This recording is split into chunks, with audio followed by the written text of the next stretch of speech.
In Minneapolis, where they are literally defunding the police, they're literally taking money away from the police. Residents in some areas who are still recovering from rioting and unrest are forming community watch and security groups, some bearing firearms, to fight a surge of crime in the wake of the George Floyd killing in May. At least one neighborhood has put up barricades to keep away outsiders. So Minneapolis, where Mary Tyler Moore used to throw her hat in the air, Minneapolis is now a series of armed camps with barricades to keep your neighbors out. And meanwhile, while that's happening, the city council on Friday approved its first permanent cuts to the police budget. So the police are disappearing, and instead you're getting warlords, you're getting civilian, you're getting vigilantes. I mean, that's what they are. They have to do it. They have to defend themselves. I'm not knocking them for being vigilantes, but what a failure this is of the Democrats. And it's because they are they believe that they can make a heaven of hell and a hell of heaven. They believe that they can change reality itself.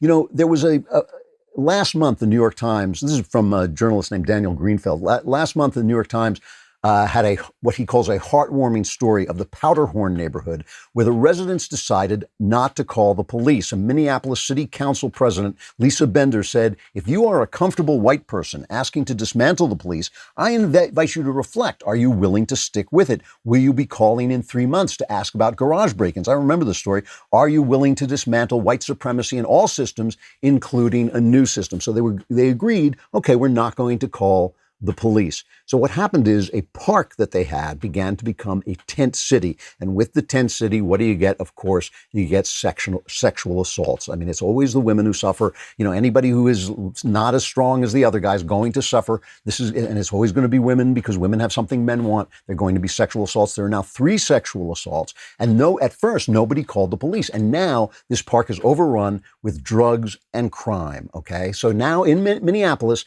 white people said, okay, we don't want to be racist, so we won't call the police if somebody breaks into our garage, as if that was not a crime, and as if that didn't endanger people, as if that weren't terrifying to have somebody break into your garage. We won't call the police. And what happened? The place was overrun by criminals. Their park is taken over. I'm sure they can't go to the park. One of the activists in the park said, this is a means of land repatriation. This is a means of addressing historic, deep disparities. Meanwhile, the park police, because now they are calling the police, of course, say they're dealing with assaults with blunt objects, a fentanyl overdose, and someone being chased by others with guns and baseball bats. This is what Democrats are essentially doing to the country as a whole.